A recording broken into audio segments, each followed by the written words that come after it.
Hi hello வணக்கம் welcome back to Thilaksmani YouTube channel. இந்த பதிவில் நம்ம இப்போ என்ன பார்க்க போகிறோன்னு பார்த்தீங்கன்னா, வருகின்ற ஐப்பசி மாதம் பௌர்ணமி, அதாவது அன்னைக்கு அன்னாபிஷேகம் எல்லா சிவன் கோயிலையும் செய்வாங்க. அது எப்போ செய்வாங்க, நம்ம அந்த அன்னாபிஷேகம் பார்க்கறதுனால நமக்கு என்ன பலன், நம்ம இந்த அன்னாபிஷேகத்துக்கு என்ன பொருட்கள் கண்டிப்பாக வாங்கி கொடுத்தா நம்மளுடைய கஷ்டங்கள் எல்லாம் தீரும். அப்பேற்பட்ட மிகவும் சக்தி வாய்ந்த அன்னாபிஷேகம் எந்த தேதியில் வருது, எந்த கிழமையில் வருது, அன்னாபிஷேகம் அன்று நம்ம என்ன பொருட்கள் தானம் பண்ணலாம், அன்னாபிஷேகம் அன்று நாம் செய்யக்கூடியவை மற்றும் செய்யக்கூடாதவை பற்றி தான் இந்த பதிவில் பார்க்க போகிறோம். அதனால யாரும் வீடியோ ஸ்கிப் பண்ணாம எல்லாரும் கடைசி வரைக்கும் பாருங்க. வாங்க இப்ப நம்ம வீடியோக்குள்ள போகலாம். நம்மளுடைய திலக்ஸ்மணி யூடியூப் சேனல் இப்பதான் ஃபர்ஸ்ட் டைம் பாக்குறீங்கன்னா கண்டிப்பா சப்ஸ்கிரைப் பண்ணிட்டு பாருங்கள். இந்த பிரபஞ்சத்தில் ஒவ்வொரு பௌர்ணமியும் சிறப்பு வாய்ந்தது. அதுவும் இந்த ஐப்பசி பௌர்ணமி கூடுதல் சிறப்பு வாய்ந்தது. ஐப்பசி மாதத்தில் வரும் இந்த பௌர்ணமியில் தான் அனைத்து சிவன் கோயில்களிலும் அன்னாபிஷேகம் நடக்கும். சிவபெருமானுக்கு ஒவ்வொரு பௌர்ணமியும் சிறப்பு தான். ஆனா இந்த பௌர்ணமி, அதாவது இந்த ஐப்பசி மாதம் வரக்கூடிய பௌர்ணமி ரொம்பவே விசேஷமானது. அந்த அன்னாபிஷேகத்தில் நம்ம கலந்து கொள்வது ரொம்பவே விசேஷமானது. அப்பேற்பட்ட இந்த அன்னாபிஷேகம் என்னைக்கு வருதுன்னு சொல்லி பார்த்தீங்கன்னா, நவம்பர் 5ஆம் தேதி ஐப்பசி 19 புதன்கிழமை வருகிறது. இந்த நாளை யாருமே தவற விட்டுறாதீங்க. கண்டிப்பாக அன்னாபிஷேகம் சிவன் கோயிலில் நடக்கும். கண்டிப்பாக போய் எல்லாருமே பாருங்க. இந்த ஐப்பசி மாத பௌர்ணமி அன்று அன்னாபிஷேகம் எப்படி செய்வாங்கன்னு பார்த்தீங்கன்னா, முதல்ல சிவபெருமானுக்கு பலவிதமான அபிஷேகங்கள் செய்வாங்க. பால், தயிர், சந்தனம், பன்னீர், பழமஞ்சன பொடின்னு சொல்லிட்டு பல அபிஷேகங்கள் செய்வாங்க. ரொம்பவே விசேஷமாக இருக்கும். அபிஷேகம் எல்லாமே செய்து முடிச்சதுக்கு அப்புறம் பார்த்தீங்கன்னா, அந்த சிவபெருமானுக்கு மேலே உள்ள லிங்கத்து மேலே இந்த அன்னத்தை பொருத்துவாங்க.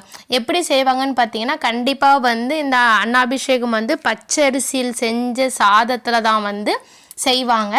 பச்சரிசி சாப்பாடை நல்லா குலைவாக செஞ்சு எடுத்துக்கிடுவாங்க. எடுத்துட்டு நல்லா ஆற வச்சதுக்கு அப்புறம் தான் நம்ம இந்த அன்னாபிஷேகம் செய்யணும். யாரும் மறந்துடாதீங்க. அதாவது ஒரு சிலவங்க நான் வீட்டில் செய்வேன்னு சொல்லுவீங்க. ஆனால் வீட்டில் செய்கிறவங்க நல்லா ஞாபகத்தில் வச்சுக்கோங்க. பச்சரிசி சாப்பாடில் தான் நம்ம செய்யணும். அதுவும் நல்லா ஆற வச்சதுக்கு அப்புறம் தான் நம்ம இந்த லிங்கத்துக்கு மேலே இந்த அன்னத்தை எடுத்து வைக்கணும், மறந்துடாதீங்க. வச்சதுக்கு அப்புறம் பார்த்தீங்கன்னா காய்கறி பழங்களை வச்சு சிவபெருமானுக்கு அழகாக அலங்காரம் செய்வார்கள். தீப தூப ஆராதனைகள்லாம் காட்டி சிவபெருமானுக்கு வழிபாடு ரொம்பவே சிறப்பாக இருக்கும். அந்த ஐப்பசி பௌர்ணமி அன்னாபிஷேகம் அன்று கண்டிப்பாக சிவபெருமானுக்கு வாங்கி கொடுக்க வேண்டிய பொருட்கள் என்னன்னு பார்த்தீங்கன்னா, பச்சரிசி வாங்கி கொடுங்க. ஏன்னா சில கோயிலில் காலையில் அன்னாபிஷேகம் நடக்கும், சில கோயிலில் மாலையில் அன்னாபிஷேகம் நடக்கும். எப்போ நடக்கும்னு சொல்லி நீங்கள் கேட்டு தெரிஞ்சுக்கோங்க. ஆனால் ஒரு நாளுக்கு முன்னக்கூட்டியே நீங்கள் பச்சரிசி வாங்கி கொடுக்கறது ரொம்பவே விசேஷமானது. ஒரு சிலவங்க நான் அபிஷேகத்துக்கு ஏதாவது பொருள் வாங்கி கொடுக்கலாமான்னு சொல்லி கேட்பீங்க. நீங்கள் தாராளமாக வாங்கி கொடுக்கலாம். கொடுக்கறதுல ரொம்ப சிறப்புன்னு பார்த்தீங்கன்னா, பழமஞ்சன பொடி வாங்கி கொடுக்கறது ரொம்பவே விசேஷமானது. நீங்கள் வாங்கி கொடுக்கலாம். உங்களுக்கு அது முடியலன்னா பாலோ, தயிரோ, சந்தனமோ எதுனாலும் நீங்கள் வாங்கி கொடுக்கறது விசேஷமானது தான். நம்ம சிவபெருமான் நம்மகிட்ட இதுதான் வேணும் அதுதான் வேணும்னு சொல்லிட்டு கேட்கறது கிடையாது.